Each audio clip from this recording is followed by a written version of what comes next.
שלום, ואנחנו בעוד פרק מאת The Gaming Monster, והפעם על תגליות מוזרות בגוגל ארת'.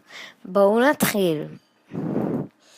אם אנחנו נגיע לנקודת ציון מסוימת שנמצאת ונתקרב מאוד, אנחנו בעצם נגלה פסל ענקי מבקבוקים של קוקה קולה. תסתכלו טוב טוב. איזה יפה. מלא בקבוקים. בוא נעבור לבא.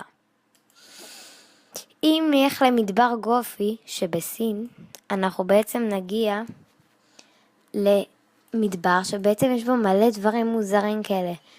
בסוף התגלה שזה בעצם עבודה של איזה אומן במדבר, אמיתי הכל. אם נעבור לעוד מקום, בוא נראה למה מטומטם זה. רגע.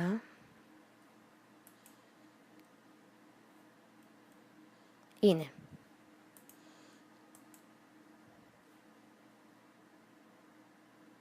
אנחנו בעצם נגיע למנחת של סופרמן, של בטמן, טעות שלי.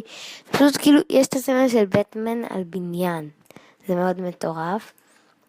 ויש לנו את הבית קברות למטוסים.